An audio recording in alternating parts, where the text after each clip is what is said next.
Broadcasting live from the Business RadioX studios in Atlanta, Georgia, it's time for Association Leadership Radio.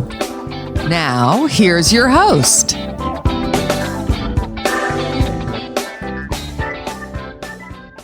Lee Cantor here, another episode of Association Leadership Radio, and this is going to be a good one. Today on the show, we have Dustin Whistler with Forte Commercial Real Estate. Welcome. Thank you, Lee. Well, tell us about your firm. How are you serving folks? So Forte Commercial Real Estate is an occupier-driven and sector-focused commercial real estate firm based in Denver. We represent businesses that occupy real estate, and usually that's office space or industrial space or both. Simply put, we're a tenant rep firm.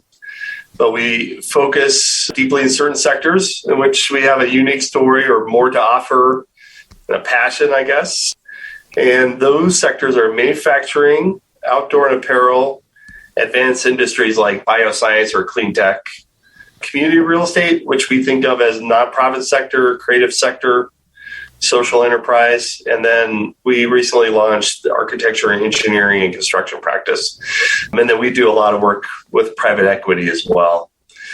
And then the service offering is really lease acquisition or renewal or sublease, or we do a bunch of project management.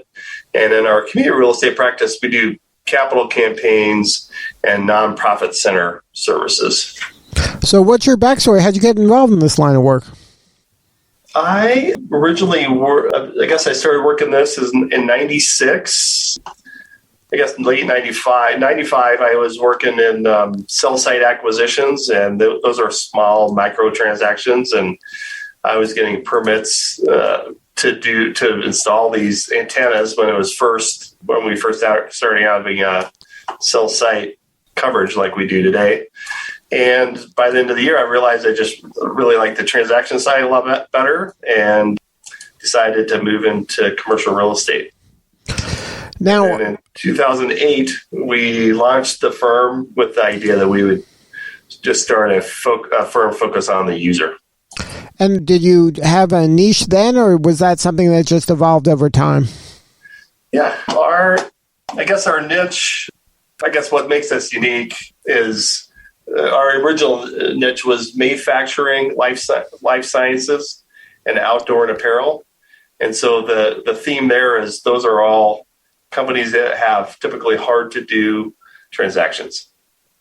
So what we do is then those companies need more than most brokers, can or will provide. And so what I guess our niche is we built solutions to specifically support them. And that's particularly true in one of our newer, not new, I guess now 9 years or 8 years, our community real estate practice. Really true that community real estate can be really hard to do. So when you were building out the firm, you had this vision and you were handling transactions that were more complex or required more. Was it difficult for you to build a team that was kind of on the same page from a value standpoint? I don't think originally we were really focused on values, but as we grew, so the early days, it was very there would be external partners that we would engage, and we were working with companies we enjoyed or that were profitable. And I think where that changed is in 2000, I guess that's 15, we started thinking about what was working well, what wasn't working well. And what was working well was board work and work in our bioscience practice. And what I realized is both of those are very mission-driven organizations and are mission-driven deals. So so in your board work, you're trying to achieve a mission, and bioscience, their focus is on saving lives and improving lives. And so we realized that we just wanted more of that in our sort of company DNA. And so I started asking people we knew in the community whether we should start a nonprofit practice. And that was in January. By June, we had to hire someone just to work in that practice area. And so back to culture, where that starts to shift is right at that moment. And it's evolved to a point where we kind of think of ourselves as a very mission-driven firm. So whether you're manufacturing 5G towers or you're trying to build a nonprofit center to serve the well-being of the people of Colorado, our client's mission is our mission. It shapes that sort of mission-driven idea really shapes how we serve our clients, their success, and how we serve in our community. So when you kind of flipped that switch, was that something that you were like, wow, now that we've kind of made that mental shift, I mean, it probably didn't change many behaviors, but now mentally you're saying this out loud and you're talking about it. Did that impact anything, or did you notice anything like, hey, we're getting better people, or people seem more engaged, or was there any kind of clues that you were onto something here? Yes, several. One is that business that we pursue and that we want to do in the nonprofit community or in the community real estate practice, that comes in so readily. And what we find is that we do a bunch of work in those other sectors, but it is not nearly as easy as in the nonprofit practice. And so I think part of it is that we understand the nonprofit community because we're members of those boards and committees, and we understand how nonprofits work and what they need. And it shifted who is attracted to our firm. I think the people that we get here are coming here because of that mission focus. And then I think we've just become known for a bunch of that work we do. Now, how does it work kind of practically now? Now that you have employees going out in the world, is that something when you're onboarding an employee, you tell them there's like a level of expectations that you're expecting them to kind of lean into their community and give back and get immersed in the nonprofits and the business associations and really, kind of walk the walk and not just join, pay money and be a member and just say, look, I'm a member and then I'm done. Yeah, that's right. So I might answer this in a couple of ways. So one thing is that a lot of our peers, and this isn't true, uniformly true, but a lot of our peers might think it's good enough to sort of raise money once a year and ask clients for money and then give it to a cause. And that gathers a community sometimes, but it's not as deep of a commitment to the community. And so we view that as part of our culture and part of our expectations. So when we're interviewing people, usually they've come to us because of that we're a little different than the rest of the commercial real estate world in our mission focus. But then, we really expect, we're pretty declarative that we expect everybody that's in our firm, that they're tangibly engaged in the community. I'm chair of the board of Colorado Business Community for the Arts. And so we put through 6 or 7 different folks in our firm through the Leadership Arts program, which is basically board training. And so, it's shifted. I think what the other piece that I would say is that there's kind of, I guess, 2 follow-ons to that. One is we think an organization's value should show up in the way it does business, not what it says. And part of that is investing your time, treasure, talents, and connections for the work you do. And that really shows up when especially if you have a community real estate practice where what's going on in the broader community. So you're really of value to those boards or associations you're on the board of. And then the other one is just that expectation. What it does in my mind is when you are serving on a board, being responsible for the health of that organization, it changes your posture and your business and your life. I think it's really about stewardship, right? If you're the steward of the board you serve on, or the cause of the committee you're serving on, or the association, and that shifts how you treat your clients in more of a stewardship model. And it just feels good, ultimately. Now, when you're talking to a young person about this, is this something that they're like, wow, I didn't think of business in this manner. I thought I was getting a job and I just show up and do my work and I go home. But this is asking them to really, think of the community, not just the business or their job. Yeah.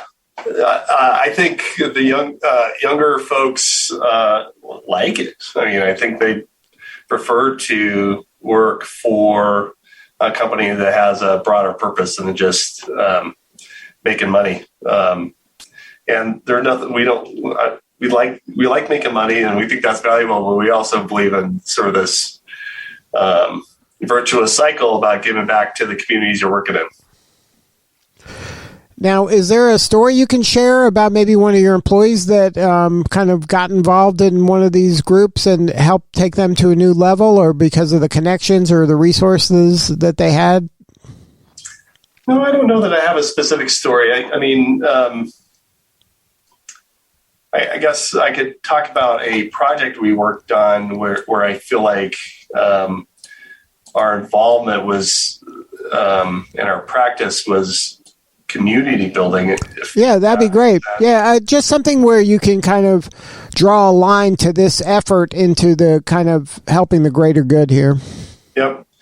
So in some ways we think of ourselves as a chief enablement officer. So if you have some crazy idea or that's good for the community, or you have desire to grow your footprint and grow your company, we're the ones that you have the vision, we have the infrastructure to make it happen. So one example of that work would be Colorado's Health Capital. The CEO of Healthier Colorado had the vision to create a nonprofit center focused on the well-being of people of Colorado. And our client Jake Williams, CEO at Healthier Colorado, had that vision, and we got to know each other through connections in the community. And what the result is that we ended up building a 26,000 square foot nonprofit center with 40 nonprofits in the building. And what was true on the front end is that Jake said, hey, here's 13 folks who we know that are interested. And we said, well, we have a database of, I think, around 200 organizations that we think would have some appetite for this. And so, and back to sort of that, your mission is our mission. At times, I think Jake would say, hey, we should just go grab this tenant because it would gobble up a lot of space. But when we think about, are they on mission or not, the answer was no sometimes, and we would skip it. And then we just worked hard enough that within, I guess we're now a year and a half in, it's 97% leased. And so who we knew in the community via boards we served on or via other work we do really helped that nonprofit center be successful. Right. Without you, it would have been impossible. I just don't think there's anybody else that does what we do. So yeah, it would have been a lot harder. And yeah, without all the infrastructure, without the commitment in the community, yeah, it's not possible. So then you mentioned some of the industries you serve and some of the work that you do. Is there an ideal client, or is it something that if they're within those industries, then you know they should talk to you, or is it, would you like them also? Obviously, I would imagine to share similar values, or if they have similar values and maybe aren't in those niches that you serve, that maybe they would work out as well. Like, who is that kind of perfect fit client for you? Yeah, you know what, we do business across all sectors, to be honest, and but the perfect fit client is someone that is doing good in the world, whether that's innovating in the medical device world, or they're doing something in the community, or we love geeking out on manufacturing projects. And so I feel like a lot of those, what I'd say about those sectors that we're focused on is we're not entirely agnostic, but pretty close to the size and who they are. We love doing bigger deals, obviously, but if it's a nonprofit in our community and it's a small nonprofit in our community, we're going to find a way to help them out. So if somebody wants to learn more, have a more substantive conversation with you or somebody on the team, what is the website? What's the coordinates?